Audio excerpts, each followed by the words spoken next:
कर दीजिए, वहाँ पे वीडियो मिल जाएगी, या फिर या फिर व्हाट्सएप पे हमारा आर्या फार्मेसी से एक चैनल है, वो उसको ज्वाइन कर लीजिए, वहाँ पे भी वीडियो और नोट्स आपको साथ में मिल जाएंगे। तो आगे बढ़ते हैं। वीक एसिड, जैसे मान लीजिए एस्पिरिन, एस्पिरिन जो होती है वो हमारी कौन सी ड्रग होती है, वो हमारी वीक एसिड की ड्रग होती है। जो एस्पिरिन होती है वो हमारी वीक एसिड की ड्रग होती है। In the stomach acidic pH, stomach का भी पीएच क्या होता है, एसिडिक होता है। हमारी जो एस्पिरिन होती है वो हमारे स्टमक से एब्जॉर्ब होती है, क्यों? क्योंकि जो एस्पिरिन होती है उसका पीएच क्या होता है, नहीं सॉरी, एस्पिरिन का पीकेए क्या होता है, पीकेए क्या होता है, वीक एसिड होता है, वीक एसिड होता है। और हमारा जो स्टमक होता है, स्टमक में भी प्रेजेंस क्या होते हैं, एचसीएल की वजह से हमारे स्टमक का भी पीएच क्या होता है, वीक एसिड होता है। हमारे स्टमक का भी पीएच क्या होता है, एसिड होता है, इसलिए एस्पिरिन हमारे स्टमक से आसानी से एब्जॉर्ब हो जाते हैं। ठीक है, मतलब एस्पिरिन हमारे स्टमक से आसानी से एब्जॉर्ब हो जाते हैं। मोस्टली नॉन ऑयली, ठीक है, बेटर एब्जॉर्प्शन, जितने भी नॉन ऑयली होते हैं उसका बेटर एब्जॉर्प्शन हमारे किसमें होते हैं, एसिडिक एनवायरनमेंट में हो जाते हैं।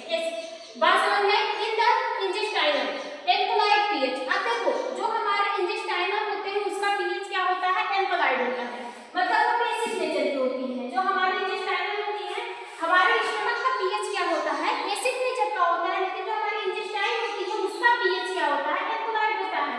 अब जो दवा भी बनेगी वो भी तो एल्कलाइड नेचर की बनेगी, ठीक है, बिकॉज आयनाइज लेस एब्जॉर्प्शन, यहाँ पे हमारी दवा आते आते क्या हो जाती है, आयनाइज फॉर्म में हो जाती है, इसलिए इसका एब्जॉर्प्शन नहीं हो पाता है, मतलब कम एब्जॉर्प्शन होता है।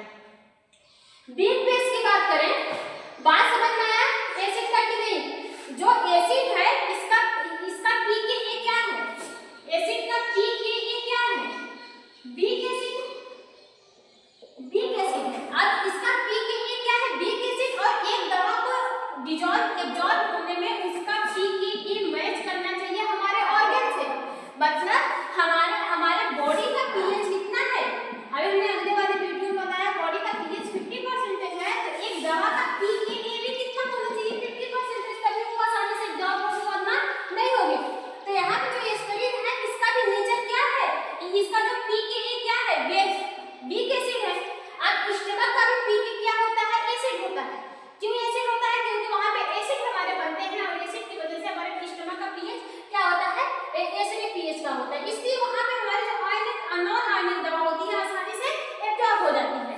लेकिन वही स्टमक की बात करें, सॉरी इंटेस्टाइन की बात करें, तो इंटेस्टाइन में एस्पिरिन हमारी कम एब्जॉर्ब होती है, इंटेस्टाइन में एस्पिरिन क्या होती है, कम एब्जॉर्ब होती है। रीजन ये है कि इंटेस्टाइन जो होती है उसका पीएच क्या होता है, बेसिक होता है। इंटेस्टाइन का पीएच क्या होता है, बेसिक होता है, और यहाँ एस्पिरिन का पीएच क्या है, वीक एसिड है।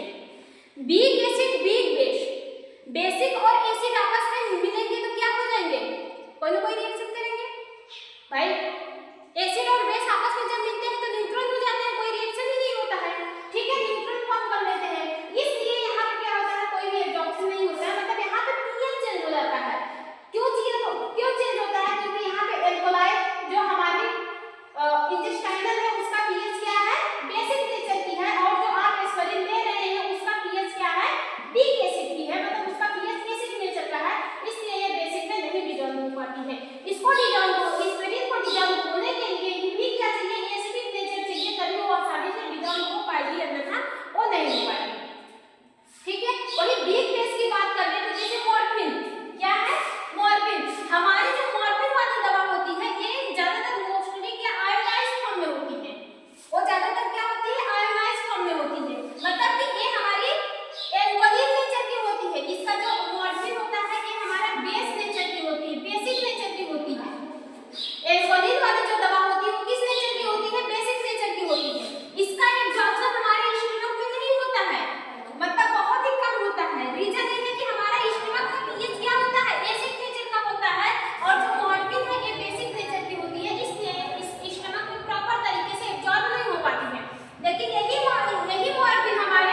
हैं तो आराम से डिजॉल्व हो जाते हैं। बात समझ में आई?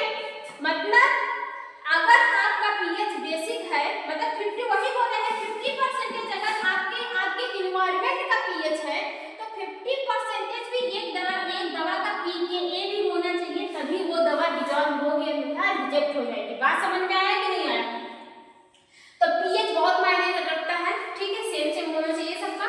फिर इसके बाद क्या है, आयन ट्रैपिंग। अब देखिए यहाँ पे ना कुछ आयन ट्रैपिंग होते हैं, जैसे when a drug become ionic in a compartment it can not easily diffuse by needing to accumulation. मतलब देखो ये कह रहा है कि जैसे अभी हमारे सेल मेम्ब्रेन को क्रॉस करने के लिए कौन सी दवा चाहिए, लिपिड नेचर की चाहिए। लिपिड नेचर की जो दवा रहेगी वो हमारे सेल मेम्ब्रेन को क्रॉस करेगी, ठीक है। अब ये दवा जो आप दवा खाएंगे उसका भी नेचर क्या है, लिपिड है, तभी वो सेल मेम्ब्रेन को क्रॉस कर पाएगी। अब ये कहीं और चली गई, मतलब सेल मेम्ब्रेन के पास नहीं पहुंची, कहीं और चली गई। जब ये आपके ऑर्गन में कहीं और चली जाती है तो ये अपने पीएच को क्या करती है, चेंज कर लेती है। जैसे इसको ऐसे समझिए,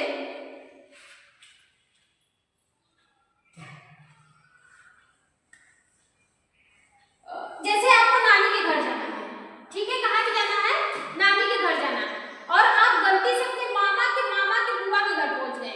मान लीजिए अपने मामा के बुआ घर पहुंच गए और नानी के घर जाने के लिए आप बहुत सोचे हैं कि हम बिस्किट लेकर जाएंगे, मतलब कि जो मिठाइयाँ वगैरह होती है वो लेकर जाएंगे, ठीक है, आप उनके लिए अच्छा सोच के रखे हैं कि हम इतना लेकर जाएंगे। गलती से अगर कोई बोल दे कि आपको अपने मामा के बुआ के यहाँ जाना है, तो आपका जो आप शेड्यूल बनाए हैं, जो आप प्रोग्राम बनाए हैं, वो कैंसिल कर देंगे। सिर्फ बोलेंगे सिर्फ मिठाई आप फिर लेकर जाएंगे या फिर अदर कुछ लेकर जाएंगे, लेकिन आप जो नानी के घर ले जाने के लिए ढेर सारे सामान इकट्ठा किए थे वो अपने मामा के बुआ के यहाँ नहीं लेकर जाएंगे। क्यों? क्योंकि आपको वहाँ पे मन ही नहीं करेगा। वैसे ये दवा हमारी क्या होती है, इसको जाना है हमारे समझाने के लिए बता रहे हैं, इसको जाना है हमारे इंटेस्टाइन में। कहाँ पे जाना है, इंटेस्टाइन में, लेकिन ये दवा गलती से हमारे स्टमक में पहुंच गई। अब जब ये दवा स्टमक में जाएगी, इंटेस्टाइन का पीएच क्या है, बेसिक है, और स्टमक का पीएच क्या है, एसिड है, तो ये दवा जाके अपना पीकेए ही बदल लेती है, अपना पीकेए ही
एब्जॉर्ब नहीं हो पाती हैं। हालांकि पढ़ाना तो बहुत है, लेकिन आज हमारे पास टाइम नहीं है। आई होप आपको इतना समझ में आया होगा। बाकी जिन किसी को भी नहीं समझ में आया होगा कमेंट करके पूछ सकते हैं। इसका वीडियो लेक्चर आपको छोटे छोटे पार्ट में मिलेगा, मतलब बहुत ही छोटे छोटे पार्ट में मिलेगा। अगर पूरी तरह से आप वीडियो नहीं पाएंगे तो ये हमारा मेरे साथ 7वां या 8वां लेक्चर होगा। 7वां या 8वां एकदम कंफर्म है, ठीक है। तो इस अगर आप डायरेक्टली इसको देख रहे हैं तो ये आपको नहीं समझ में आएगा। इसके लिए आपको पहला, दूसरा, तीसरा, चौथा लेक्चर आपको देखना ही पड़ेगा। तो उसके लिए वो सारे लेक्चर कहाँ पे मिलेंगे? हमारे चैनल पे, इसे डिस्क्रिप्शन में मिल जाएगी, नीचे वीडियो लिंक वगैरह मिल जाएगी। इसके अलावा आसानी से लेना चाहते हैं तो टेलीग्राम पे हमारा एक चैनल है आर्या फार्मेसी से, आप उसको ज्वाइन कर लीजिए। व्हाट्सएप में भी आर्या फार्मेसी से एक चैनल है, आप उसको भी ज्वाइन कर लीजिए। वहाँ पे सीरियल वाइज आपको M pharma second semester, advance bio pharmaceutics और फार्माकोकाइनेटिक्स के सारे सीरियल वाइज वीडियो मिल जाएंगे और वहीं पे आपको नोट्स भी मिल जाएंगे, ठीक है। तो आज के लिए इतना ही, फिर मिलते हैं नेक्स्ट वीडियो में। बाकी उम्मीद करते हैं कि आपको समझ में आया।